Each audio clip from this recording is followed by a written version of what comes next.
By 1996, Eminem's personal life was in turmoil. His relationship with his mother had completely broken down, and he and his girlfriend Kim were struggling to support their newborn daughter. He was working as a cook. They were completely struggling just to get a house in a pretty bad part of town, like where they had a crackhead who broke in constantly and bullets came through the window a couple times, stuff like that. They were like barely making ends meet. Although the 25-year-old was becoming a fixture on Detroit's hip-hop scene, his recording career was off to a slow start.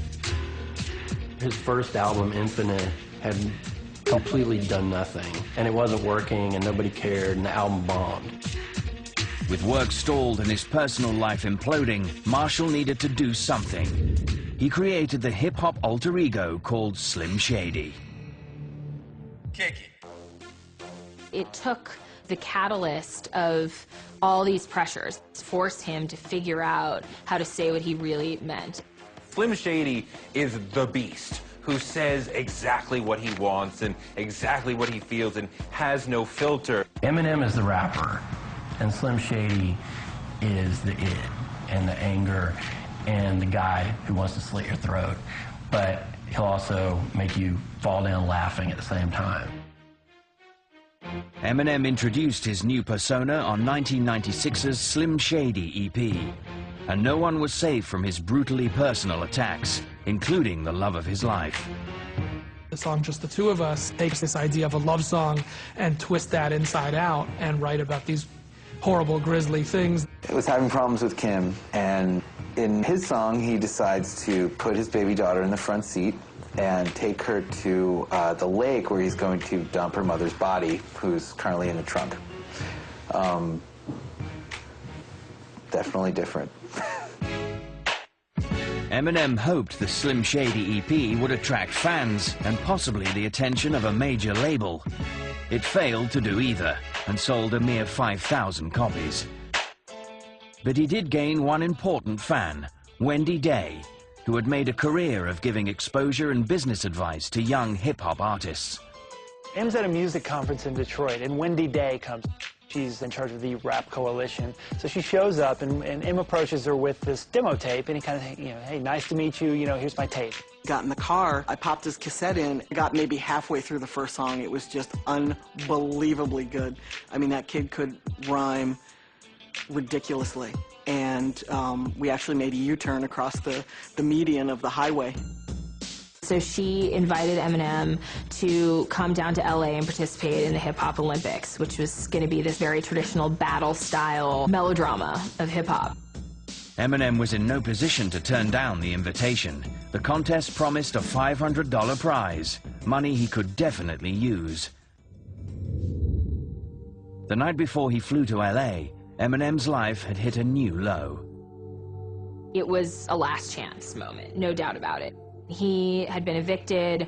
Kim and Haley, who was very young, moved in with her parents. He tells this story about the night before he was supposed to get on a plane that Wendy paid for. She bought him the ticket to even get to LA, and breaking into this house that used to be his and like sleeping on the floor in the cold and getting up and going to the airport. I mean, that was how bad things were. But on the 27th of October, 1997, Eminem entered LA's Proud Bird nightclub 30 seconds, Eminem, go. And began taking down the competition one by one. Yes, y'all. Em could hold his own. Aside from the fact that he had great punchlines and he was funny as hell, he had the ability to make fun of himself before somebody else did. So you couldn't really diss him for being white because he had already dissed himself for being white. Before the whole thing's over, they're cheering, they're cheering him on. They're like, he took it. He's the guy. Like after he rapped, they knew it. He was the dude who ran the show that night. All right. Eminem. Yo. Slow down. Eminem survived the first two rounds and progressed to the quarterfinals. Success seemed within his grasp. So what you want to have happen is like he shows up in LA and triumphs and it's so awesome and melodramatic. No, that's not what happened. She didn't win. Eminem, stop! Give me that motherfucking mic! It came down to the crowd having to vote and be the deciding factor. And there was a California rapper who was very, very good. He was the hometown favorite. You know, there were no Detroit folks in the audience. I've seen the footage, and the crowd is going crazy when M does his thing. I don't know. I mean, in the end, he didn't win. He'd lost the battle he couldn't afford to lose. But before the end of the evening, fate would take a remarkable turn. Afterwards, he was backstage somewhere, and he had all these tapes of his demo or whatever, and some kid asked him for it, and he kind of like chucked it at him like, yeah, whatever, you know, like he's in this moment of being really pissed off of like, you know, for not winning this really important event, and some annoying kid is asking him for his demo. The annoying kid, however, worked for major label Interscope Records. There was an intern from Interscope there who got one of the tapes, and it ended up back in the Interscope office, and Jimmy Iovine, the head of the label, heard it. Jimmy gives it to Dr. Dre, who hears the tape, and he thinks, we got to get this kid in here. Dr. Dre was Andre Young, a legendary hip-hop producer and rapper who was signed to Interscope Records. Dr. Dre made his name as a member of NWA, who really established gangster rap, hardcore rap. And then when NWA fell apart, Dre refocused and created his first album, The Chronic, which may be the most important hip-hop album ever released. So meanwhile in Detroit, Eminem's producers, the guys that had worked on his earlier releases, get this call from somebody at Interscope. So they go to him and they say, Interscope wants to make an appointment with you. And Eminem was like, an appointment? Okay. And the producer said to him, yeah, they want you to meet with a doctor. And Em's like, now you're just fucking with me. He knows very well who the doctor in question is, and he knows the doctor is in, and he knows that he has an appointment coming up real soon. When he first flew out to Los Angeles to meet with Dre, I think it was a shock. You know, he was in a dream state, like he couldn't believe what was going on. Dre apparently thought he was black and was really stunned when he came in, and it was a little nerdy-looking white kid. M pretty much sat there through the whole meeting and really didn't say anything. Dre sort of was the one who liked to kind of try to break the ice because he wanted to get him right in the studio, but he just didn't think Eminem liked him. Finally, Dre says, you know, what's the deal? You know, talk to me here. We're just trying to get to know each other. And he says, dude, what do you expect, man? You're Dr. Dre. Like, I'm blown away. I don't have any speech. You know, it's my job to rap, but right now I can't say a word.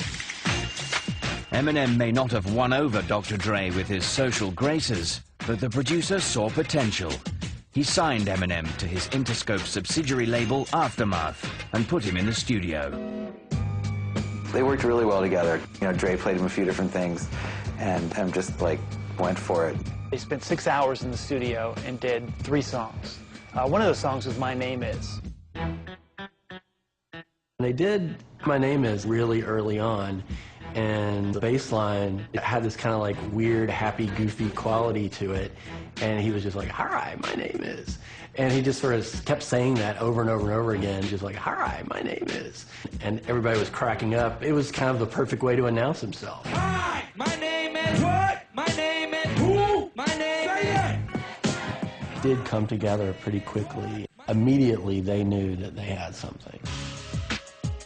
In January, the label delivered a video for the single My Name Is to MTV. If the network agreed to play it, Eminem's career would be up and running. At first, the network wasn't sure how the upstart rapper fitted into their programming. We were in a music meeting watching My Name Is. People in the music department at MTV were thoroughly entertained by it, but at the end of the meeting, there was this sort of general consensus of like, well, we don't really know what to do with this guy. I had just created a show called TRL at the time. We were a show that was the only hour on MTV where the youth, kids, actually picked the videos that were on.